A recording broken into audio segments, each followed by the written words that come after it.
Selamat pagi, selamat bertemu kembali dengan saya, Ibu Rohaya Sagala, masih dengan pembelajaran sistem online. Jadi kamu tetap belajar di rumah dan saya mengajar dari tempat saya untuk melakukan pembelajaran dengan disiplin, dan saya harap kalian masih semangat, bahkan masih lebih gigih lagi untuk mengikuti pembelajaran-pembelajaran, baik itu pembelajaran saya khususnya dan pembelajaran-pembelajaran lain umumnya. Nah, sebelumnya kita sudah mempelajari tentang hakikat ilmu kimia, model atom, dan partikel-partikel atom. Hari ini kita mau belajar tentang isotop, isobar, isoton, bahkan kita mau belajar tentang sistem periodik unsur dan bagaimana cara membacanya. Oke? Nah, untuk hari ini, harapan saya di depan kamu, selain dari handphone atau laptop kamu, juga sudah tersedia buku paket, buku catatan, dan sistem periodik unsur yang sudah saya sarankan minggu lalu. Lalu, kamu juga sudah harus mempersiapkan hal-hal yang penting yang saya tampilkan nanti untuk catatan kamu sebagai bahan untuk kamu belajar dalam menghadapi ujian selanjutnya. Kita masuk ke materi yang pertama tentang isotop, isobar, dan isoton. Kita mau pelajari apa pengertian masing-masing dan contoh-contoh yang berisotop, berisobar, dan isoton. Yang pertama, isotop. Isotop adalah unsur-unsur sejenis yang memiliki nomor atom sama tetapi massa atom berbeda. Jadi isotop ini membahas tentang unsur yang sama karena memiliki nomor atom yang sama tapi massanya berbeda. Sekarang kita lihat tabel. Contoh unsurnya adalah hidrogen. Dengan lambang H selalu memiliki nomor atom 1, tetapi kadangkala massa atom H berbeda-beda. Kadang 1, 2, atau 3. Nah, jadi H11 atau H12 dan H13 itu adalah atom-atom yang berisotop. Kita lihat contoh lain dalam helium. Dengan lambang He selalu memiliki nomor atom 2 dan memiliki massa atom kadang 3 atau kadang 4. Sehingga 2He3 dengan 2He4 adalah berisotop. Begitu juga dengan atom karbon. Nomor atom karbon adalah 6, lambang atom karbon adalah C, terkadang memiliki massa 12, 13, 14, maka disebut dengan isotop. Selanjutnya adalah isobar. Nah, dalam isobar pengertiannya adalah atom-atom yang memiliki nomor atom berbeda tapi massanya sama. Jadi pengertiannya ini adalah kebalikan dari isotop. Kita lihat dalam tabel. Contohnya adalah atom hidrogen dengan atom helium. Hidrogen lambangnya adalah H, sedangkan helium lambangnya adalah He.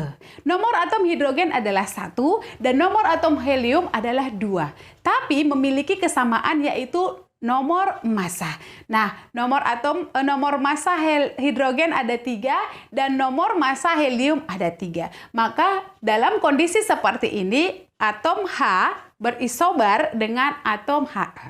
Atau contoh yang kedua adalah karbon dan nitrogen. Nomor atom karbon selalu 6, nomor atom nitrogen selalu 7. Tapi memiliki nomor massa yang sama, yaitu sama-sama 14. Begitu juga dengan atom natrium dan magnesium, di mana natrium lambangnya Na, memiliki nomor atom 11, sedangkan magnesium memiliki lambang Mg dan memiliki nomor atom 12. Nah, pada saat kondisi seperti ini memiliki nomor massa sama dengan 24, maka atom Na dan atom Mg disebut berisobar. Yang ketiga adalah isoton. Jadi isoton adalah dua atom atau lebih memiliki jumlah neutron yang sama, tapi nomor atom berbeda dan massa atom berbeda. Saya ulangi, isoton adalah dua atom atau lebih yang memiliki jumlah neutron yang sama, tapi nomor atom berbeda dan massa atom berbeda. Perhatikan tabel. Contohnya adalah atom helium dan hidrogen. Nomor atom hidrogen 1 dan nomor atom helium 2. Massa hidrogen sama dengan 3 dan massa helium sama dengan 4. Sehingga jumlah neutronnya sama dengan 2. Maka disebut dalam kondisi seperti ini hidrogen berisoton dengan helium. Atau contoh yang kedua adalah atom kalium dengan kalsium. Kalium lambangnya adalah K, sedangkan kalsium lambangnya adalah Ca. Nomor atom kalium sama dengan 19 dan nomor atom Ca sama dengan 20. Massa atom kalium sama dengan 39 dan massa atom kalsium sama dengan 20. Bagaimana kita memperoleh jumlah neutronnya? Maka nomor massa dikurang dengan nomor atom adalah sama dengan jumlah neutron. Nah, kita peroleh jumlah neutron K dan Ca itu sama dengan 20. Maka dalam kondisi ini, K dan Ca adalah berisoton. Demikian juga dengan atom nitrogen dan karbon. Nah, sekarang saya mau jelaskan tentang tabel periodik unsur atau sistem periodik unsur. Nah, hari ini saya menjelaskan dari video ini, tapi kamu juga langsung aplikasikan di depan kamu masing-masing karena kamu sudah punya yang seperti ini. Tabel periodik unsur ini berbeda-beda, tapi maknanya sama. Oke? Nah, untuk warna, kamu jangan permasalahkan. Apapun warna yang kamu punya, saya katakan maknanya sama. Kalau yang ada pada saya, di sini ada 4 warna, pasti kamu juga punya 4 warna. Nah, kalau warna saya ada biru, kuning, warna pink, dan merah. Terserah kamu ada warna apa di sana. Yang jelas kita nanti baca keterangan warna yang di bawah. Nah, jadi kalau misalnya di sini ada biru, ya, saya biru. Nah, yang warna biru ini adalah sifatnya padat atau wujudnya padat. Nah, begitu juga dengan sistem periodik unsur kamu. Walaupun warnanya hijau atau kuning, tetap itu sifatnya padat. Demikian seterusnya untuk mewakili setiap warna. Jadi kalau misalnya di tempat saya di sini CS dan FR itu berwarna kuning, kemudian keterangannya adalah berwujud cair, maka di sistem periodikmu juga berwujud cair, apapun warnanya. Oke? Nah, dalam sistem periodik unsur ini, satu kotak mewakili satu unsur. Nah, setiap unsur ini sudah disusun berdasarkan kemiripan sifat. Bagaimana untuk posisinya? Nanti saya ajari cara membacanya. Saya ambil satu contoh unsur mewakili seluruh unsur dalam tabel periodik unsur kamu. Jadi dalam satu kotak itu terdapat keterangan-keterangannya apa dan bagaimana kita membacanya. Yang pertama untuk Zn itu adalah lambangnya. Sehingga untuk namanya adalah Seng atau zinc. Nah, sebelumnya kita sudah mempelajari tentang nomor atom dan massa atom. Dalam contoh yang saya tampilkan ini dibuat dalam keterangan adalah nomor atom berada di sudut kiri atas dan massa atom berada di sudut kanan atas. Nah, perbedaannya adalah setiap angka, jadi kalau misalnya kamu punya sistem periodik unsur yang tidak sama dengan saya, perhatikan angka kecil dengan angka besar. Meskipun posisinya berbeda, angka kecil adalah nomor atom dan angka yang lebih besar adalah massa atom.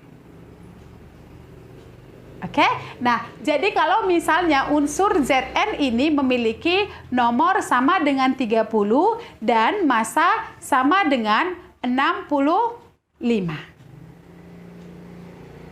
Selanjutnya ada titik didih di sana. Untuk titik didih dan titik leleh, bahkan massa jenis itu nanti kita pelajari di kelas 12. Selanjutnya untuk struktur atom atau struktur elektron, ya, angka-angka yang di bawah lambang atom itu nanti kita pelajari pada saat konfigurasi elektron atau setelah bab ini. Nah, selanjutnya ada tingkat oksidasi di sana. Untuk tingkat oksidasi dalam sistem periodik unsur nanti kita pelajari di semester 2 kelas 10. Nah, begitulah untuk keterangan setiap unsur-unsur yang ada dalam sistem periodik di dalam ini. Ya, jadi kamu jangan bingung untuk membaca angka-angka di dalamnya. Ingat, untuk sampai saat ini kita masih mempelajari tentang lambang atom, nomor atom, dan massa atom. Dalam sistem periodik unsur ini ada dikenal istilah golongan dan periode atau periode dan golongan. Periode adalah lajur horizontal pada tabel periodik unsur atau lajur dari kiri ke kanan. Penulisannya adalah dengan menggunakan angka penomoran atau numerik. Jadi, dalam sistem periodik unsur ini ada 7 periode. Jadi, dihitung dari 1, periode 1, periode 2, periode 3, periode 4, periode 5, periode 6, dan periode 7. Nah, jadi kalau kita lihat untuk posisi atom K, ya, posisi atom K berada di periode keempat. Atau kita acak lagi, untuk atom atau unsur B ada di posisi periode kedua. Atau kita acak lagi, untuk atom Rn berada di periode ke-6. Saya ulangi, periode adalah lajur horizontal pada tabel periodik unsur atau lajur dari kiri ke kanan. Ada 7 periode dan penulisannya harus menggunakan angka penomoran atau angka numerik. Selanjutnya adalah golongan. Golongan adalah lajur vertikal pada sistem periodik unsur atau lajur dari atas ke bawah. Penulisan golongan harus menggunakan angka Romawi. Dalam sistem periodik unsur ini ada 4 jenis golongan. Nah, yaitu golongan A. Nah, golongan A itu terdiri atas 1A, 2A sampai 8A. Penulisannya pakai angka Romawi. Golongan A itu adalah 1A, 2A, kemudian 3A langsung ke atom B. 3A, 4A, 5A, 6A, 7A, dan 8A. Selanjutnya adalah golongan B. Golongan B juga ada sampai 8B. Nah, golongan B yaitu dimulai dari 3B. 3B, 4B, 5B, 6B, 7B, kemudian 8B, langsung 3 kolom ke bawah, 8B, lalu 1B, dan 2B. Nanti kita pelajari kenapa golongan 3B dulu, lalu yang terakhir adalah golongan 2B. Jenis golongan yang ketiga adalah golongan lantanida. Golongan lantanida adalah golongan yang di bawah. Jadi dari CE sampai kepada LU. Itu adalah golongan lantanida. Posisinya ya seperti periode, tapi untuk mendesain sistem periodik unsurmu ini lebih rapi, maka diletakkan di bawah dari golongan A dan B. Dan golongan yang keempat adalah golongan aktinida. Golongan aktinida adalah dari TH sampai kepada LW. Nah, oke, sekarang kita ambil contoh atau supaya kamu lebih paham tentang periode dan golongan. Jadi ingat, periode itu adalah lajur dari kiri ke kanan, sedangkan golongan adalah lajur dari atas ke bawah. Sekarang kamu lihat masing-masing sistem periodik unsur kamu, tapi dengarkan instruksi dari saya. Saya mau tanya atau saya mau kamu ikuti di mana posisi atom dari Ca.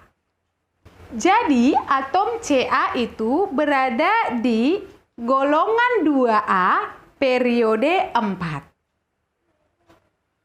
Golongan 2A periode 1, 2, 3, 4. Jadi posisinya adalah di golongan 2A periode 4.